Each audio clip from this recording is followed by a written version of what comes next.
Persela Lamongan menggunakan nama tokoh sejarah untuk julukan tim, yaitu Laskar Joko Tingkir. Laskar Joko Tingkir terdiri dari dua kata, yaitu Laskar dan Joko Tingkir. Laskar berarti tentara, kelompok, atau pasukan.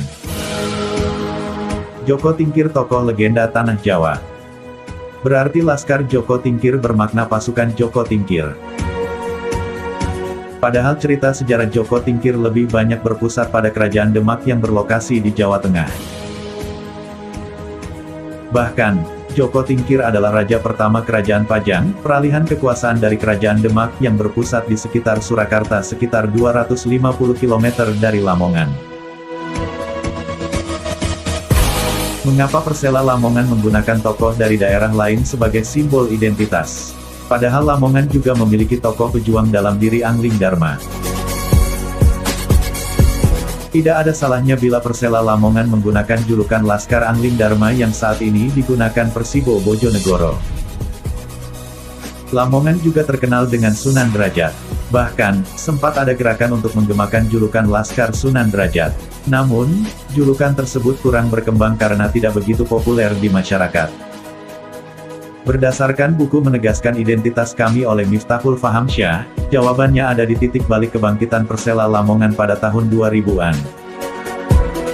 Pada beberapa dekade awal kelahiran, Persela Lamongan bukan tim yang bisa dibilang menonjol. Prestasinya cenderung landai. Bahkan Persela sempat mati suri. Pada awal dekade 2000, Persela Lamongan hidup kembali berkat dukungan dari Bupati Lamongan saat itu, Mas Fuk. Pria yang kala itu juga menjabat sebagai manajer Persela Lamongan menggelontorkan dana APBD dalam jumlah besar untuk menghidupkan kembali klub tersebut.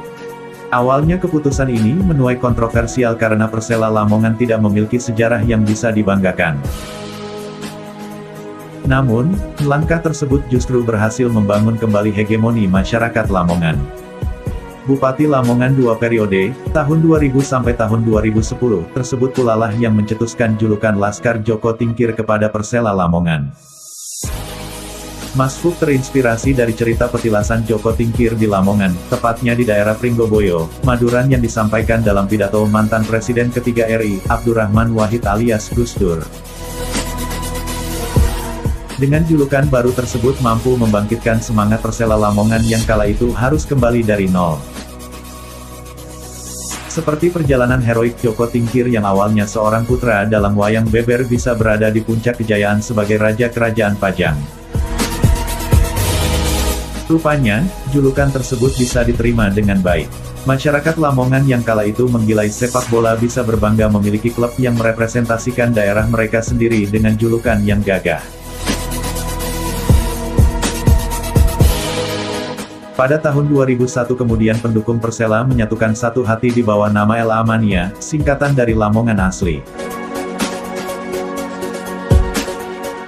Sejak saat itu Persela menjadi identitas tersendiri yang bisa dibangga oleh masyarakat Lamongan.